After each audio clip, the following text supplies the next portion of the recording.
नमस्कार। जय माता दी। ऊंचे पहाड़ों पर बैठी मैया, जिनके दर्शन मात्र से हमारे सभी दुख, कष्ट व कलेशों का निवारण होता है तथा हमारी सभी मनोकामनाओं की पूर्ति होती है। मैया के इस दिव्य रूप को हम वैष्णो देवी तथा इस पवित्र स्थान को हम वैष्णो धाम के रूप में जानते हैं। मैया के इस पवित्र स्थान के लिए कहा जाता है, चलो बुलावा आया है। अर्थात जब तक मैया का बुलावा नहीं आता है तब तक कोई भी भक्त मैया के दर्शनों के लिए नहीं जा सकता, और जब मैया का बुलावा होता है तो भक्तों के सामने आने वाली सभी बाधाएं स्वयं ही दूर हो जाती हैं और भक्त मैया के दर्शनों के लिए आसानी से पहुंच जाते हैं। मैया का एक ऐसा ही बुलावा हमें भी आ गया और हम भी निकल गए मैया के दर्शनों के लिए। तो चलिए दोस्तों, शुरू करते हैं आज अपनी यात्रा हिंदुओं के सबसे पवित्र तीर्थों में से एक वैष्णो देवी धाम के लिए, और आपका स्वागत करते हैं अपने चैनल देव दर्शन पर। जैसा कि आप सभी जानते हैं कि माता वैष्णो का यह पवित्र मंदिर जम्मू कश्मीर राज्य की राजधानी जम्मू से लगभग 50 किलोमीटर की दूरी पर स्थित कटरा के अंतर्गत आता है, जिसे सामान्य बोलचाल में कटरा ही कहा जाता है। कटरा रेलवे स्टेशन तक सीमित संख्या में ट्रेनें चलने के कारण सर्वाधिक भक्तों के द्वारा जम्मू तवी रेलवे स्टेशन का ही चयन किया जाता है।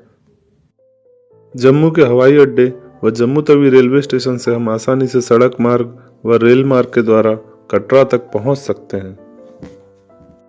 जम्मू तवी रेलवे स्टेशन से कटरा तक जाने वाला रेल मार्ग प्राकृतिक सौंदर्य व अनुपम दृश्यों से भरा हुआ होता है। जम्मू तवी रेलवे स्टेशन से कटरा रेल मार्ग का यह सफर प्राकृतिक सौंदर्य से परिपूर्ण होता है तथा यह हमारे नेत्रों को बहुत अधिक आनंद देने वाला होता है।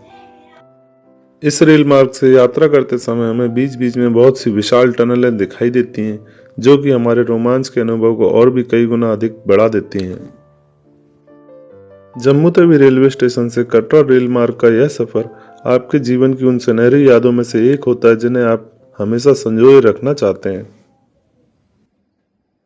प्रकृति के इतने सुंदर दृश्यों, हरे भरे जंगल, पहाड़ व नदियों का आनंद लेते हुए आप कब कटरा रेलवे स्टेशन पर पहुंच जाते हैं, इसका आपको तनिक भी एहसास ही नहीं होता है।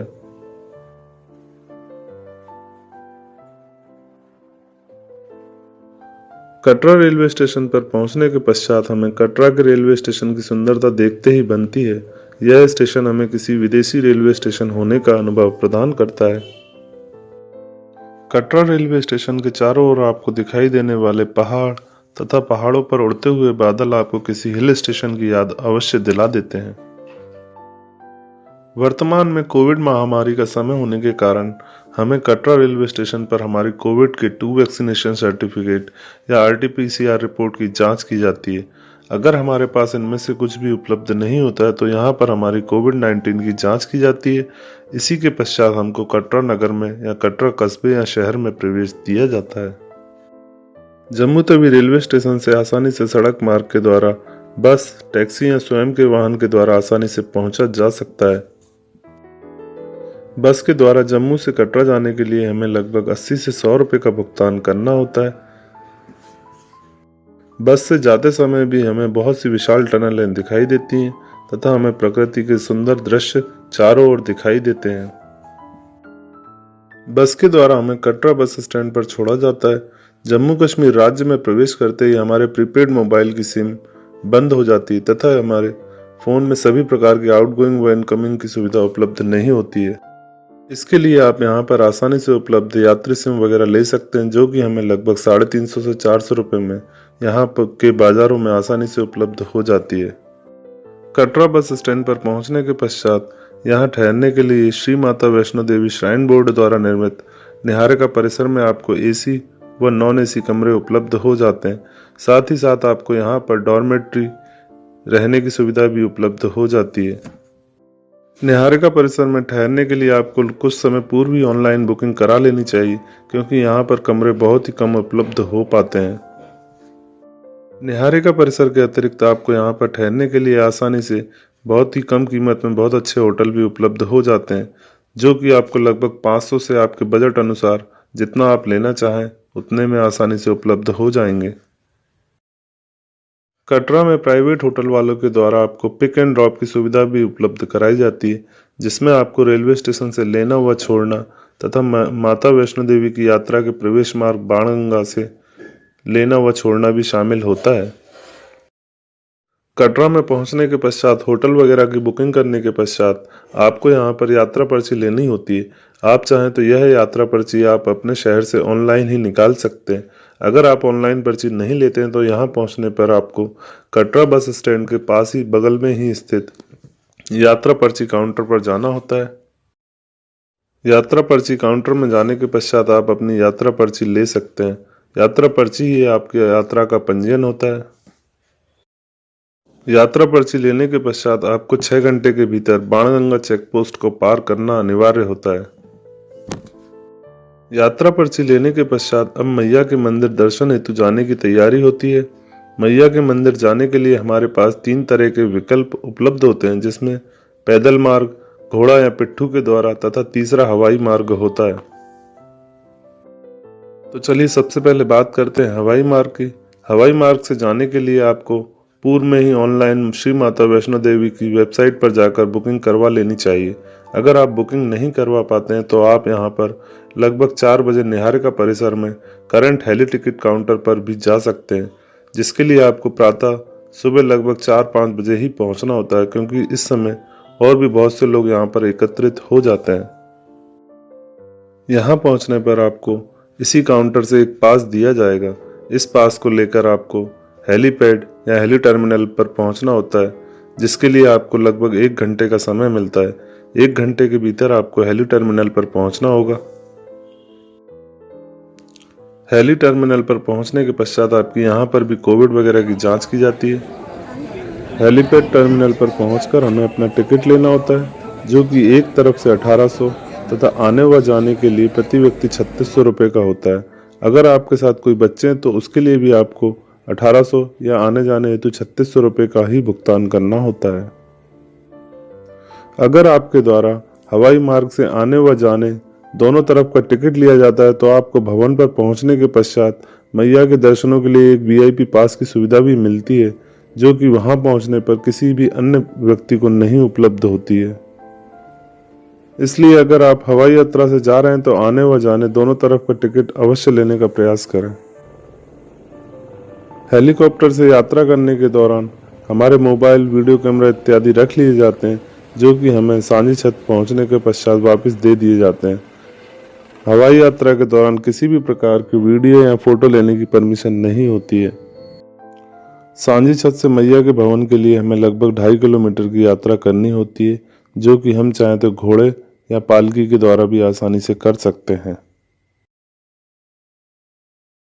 हेलीकॉप्टर या हवाई मार्ग से यात्रा करने के पश्चात अब बात करते हैं पैदल मार्ग या पैदल यात्रा या घोड़े से यात्रा की। पैदल यात्रा करने के लिए हमारे पास 2 विकल्प उपलब्ध होते हैं, जिसमें एक नया मार्ग ताराकोट से होते हुए तथा दूसरा वही पुराना मार्ग जिसे सैकड़ों वर्ष पूर्व से भक्तों के द्वारा मैया के दर्शन हेतु जाया जाता है। सर्वाधिक भक्तों के द्वारा पुराने मार्ग का ही चयन किया जाता है। मैया के भवन के प्रवेश द्वार के पर पहुंचने के पश्चात यहाँ हमारे सामान व हमारी यात्रा पर्ची की जांच की जाती है। इसके पश्चात ही हमें यात्रा मार्ग पर जाने की अनुमति होती है। यात्रा मार्ग की शुरुआत में ही हमको घोड़े व पालकी इत्यादि की सुविधा भी उपलब्ध हो जाती है। घोड़े से यात्रा करने के लिए हमें लगभग 1250 रुपये तथा पालकी से यात्रा करने के लिए लगभग 3650 रुपये का भुगतान करना होता है। अगर आपके साथ छोटे बच्चे हैं तो उसके लिए आप यहाँ पर चाइल्ड ट्रॉली वगैरह भी ले सकते हैं। इसके लिए आपको लगभग 550 रुपये का भुगतान करना होता है। इन सभी सुविधाओं का संचालन श्री माता वैष्णो देवी श्राइन बोर्ड के द्वारा किया जाता है, जिससे कि भक्तों को किसी प्रकार की असुविधा या किसी भी प्रकार के नुकसान का सामना न करना पड़े। पुराने मार्ग से यात्रा करते समय कुछ दूरी चलने पर हमको नए मार्ग का प्रवेश द्वार, जो कि ताराकोट मार्ग के नाम से जाना जाता है, इसका प्रवेश द्वार भी दिखाई देता है। इसी मार्ग के प्रवेश द्वार पर गुलशन कुमार के द्वारा माता के भक्तों के लिए भंडारे का संचालन नियमित तौर पर किया जाता है। सर्वाधिक भक्तों के द्वारा पुराने मार्ग का ही चयन किया जाता है। पुराने मार्ग पर आपको सभी प्रकार की अन्य सुविधाएं भी आसानी से उपलब्ध हो जाती हैं। पुराने मार्ग पर कुछ दूरी तय करने के पश्चात हमारा पहला पड़ाव होता है बालगंगा या बाणगंगा। मान्यता अनुसार ऐसा कहा जाता है कि मैया ने इसी स्थान पर अपने केश धोए थे, इसीलिए इस स्थान का नाम बाल गंगा पड़ गया। इस पवित्र नदी में वर्ष भर पानी बहता रहता है तथा सर्वाधिक भक्तों के द्वारा इसी स्थान पर स्नान किया जाता है। यहीं पर स्नान करने के पश्चात मैया के भवन की यात्रा की जाती है। बालगंगा के पश्चात हमारा अगला पड़ाव चरण पादुका मंदिर होता है। जय माता की। चरण पादुका मंदिर में दर्शन करने के पश्चात हमारा अगला पड़ाव अर्धकुंवारी होता है। अर्धकुंवारी पर आपको लगभग 36 घंटे की वेटिंग होती है, इसलिए जब आप यहाँ से जा रहे होते हैं तो आप चाहें तो यहाँ पर अपने टोकन वगैरह ले लें और भवन से मैया के दर्शन करने के पश्चात वापस आते समय अर्धकुंवारी मैया की इस पवित्र गुफा में दर्शन कर सकते हैं।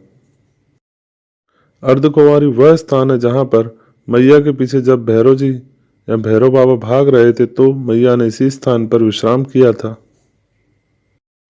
अर्धकुंवारी पर पहुंचकर आप यहां से टोकन वगैरह ले लें और मैया के दर्शन करने के पश्चात ही यहां पर दर्शन करें। अर्धकुंवारी के पश्चात हम मैया के भवन के लिए अपनी यात्रा का प्रस्थान करते हैं।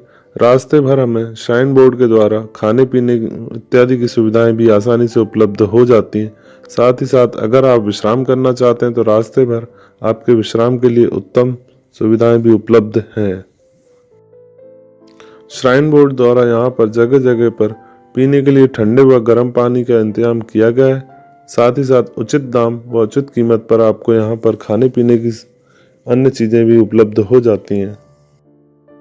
अगर आप शारीरिक रूप से स्वस्थ हैं तो आपको बाणगंगा चेक पोस्ट से मैया के भवन तक आने में लगभग 6 घंटे का समय लगेगा, अन्यथा आप 8 से 9 घंटे में यह यात्रा पूरी कर सकते हैं। श्राइन बोर्ड द्वारा अर्धकुंवारी से मैया के भवन तक ई रिक्शा का संचालन किया जाता है। इसके लिए हमें 350 रुपये का भुगतान करना होता है। हम चाहें तो इसका भी प्रयोग कर सकते हैं। माता रानी के इस पवित्र वैष्णो धाम की यात्रा करने का मौका अगर आपको नवरात्र में मिल जाए तो उससे बढ़कर आपके लिए कुछ भी नहीं हो सकता। नवरात्र में मैया के भवन की इतनी सुंदर और आकर्षक साज सज्जा की जाती है कि जिसे देखकर आपकी नजरें ही नहीं हटेंगी। मैया के भवन के लिए जाने वाले मार्ग की कई कुंटल फूलों से आकर्षक साज सज्जा की जाती है। मैया के भवन के पास ही स्थित लॉकर रूम पर जाकर आप यहाँ पर अपना मोबाइल व बैग इत्यादि रखकर मैया के भवन के दर्शन हेतु जा सकते हैं। मैया के भवन के लिए जाते समय आपको किसी भी प्रकार के मोबाइल या वीडियो कैमरा इत्यादि ले जाने की परमिशन नहीं होती है, तो इसे आप अपने साथ ना ले जाएं। भवन के पास ही स्थित भेंट शॉप से आप चाहें तो प्रसाद वगैरह ले सकते हैं। प्रसाद के साथ आपको एक टोकन मिलेगा। इस टोकन को आप जब भीतर दर्शन करने के पश्चात देते हैं तो वहां से आपको चढ़ा हुआ नारियल दिया जाता है। नवरात्र के इन पवित्र 9 दिनों में आपको चारों ओर दुर्लभ दृश्य दिखाई देते हैं जो आपके मन को मोहित व आकर्षित कर सकते हैं।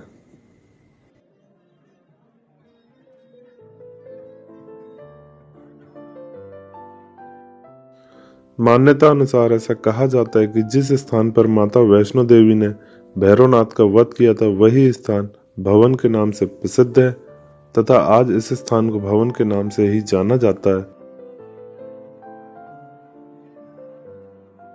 वैष्णो देवी मंदिर में किसी भी प्रकार के वीआईपी दर्शन की सुविधा उपलब्ध नहीं है।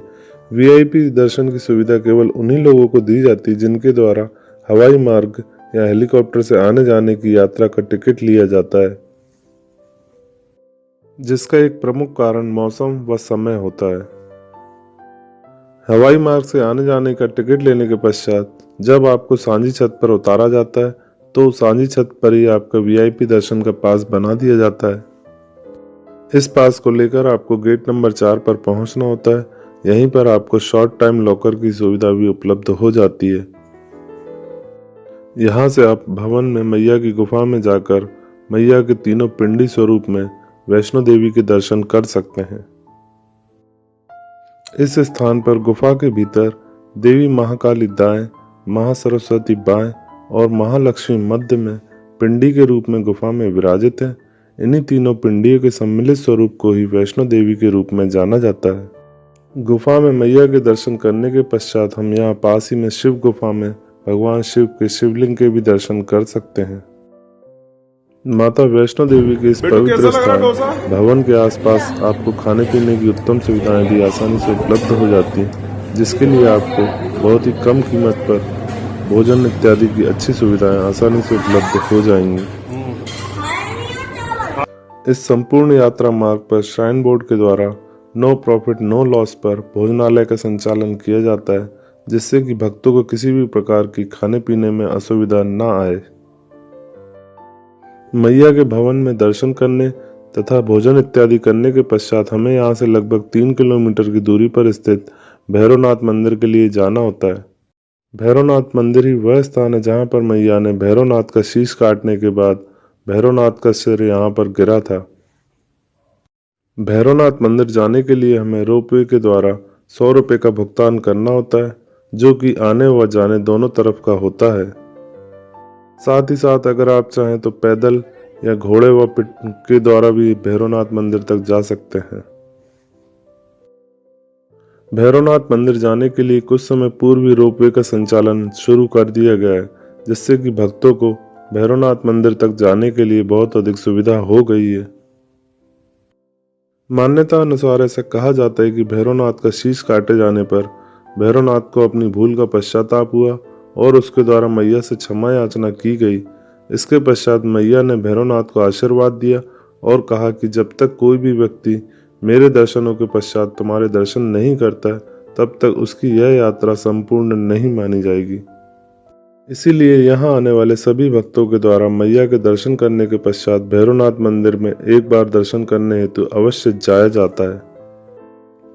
भैरवनाथ जी को चढ़ाए जाने वाला प्रसाद आप यहाँ पर आसानी से भेंट शॉप से ले सकते हैं, जिसके साथ ही साथ आपको एक यहाँ पर धागा भी दिया जाता है, जिसे आप अपने साथ अपनी कलाई पर बांधकर या अपने घर दुकान पर बांधकर रख सकते हैं। भैरवनाथ मंदिर में दर्शन करने के लिए आपको बहुत अधिक समय नहीं लगता है, तो आप आसानी से यहाँ पर दर्शन कर सकते हैं। भैरवनाथ मंदिर में दर्शन करने के पश्चात हम भैरवनाथ मंदिर से मैया के भवन तक रोपवे की सहायता से या पैदल या सीढ़ी मार्ग के द्वारा भी आसानी से पहुंच सकते हैं। इसके अतिरिक्त अगर हम चाहें तो हमें भैरवनाथ मंदिर से ही सीधे कटरा पहुंच जाने के लिए घोड़े पिट्ठू की सुविधा भी आसानी से उपलब्ध हो जाती है।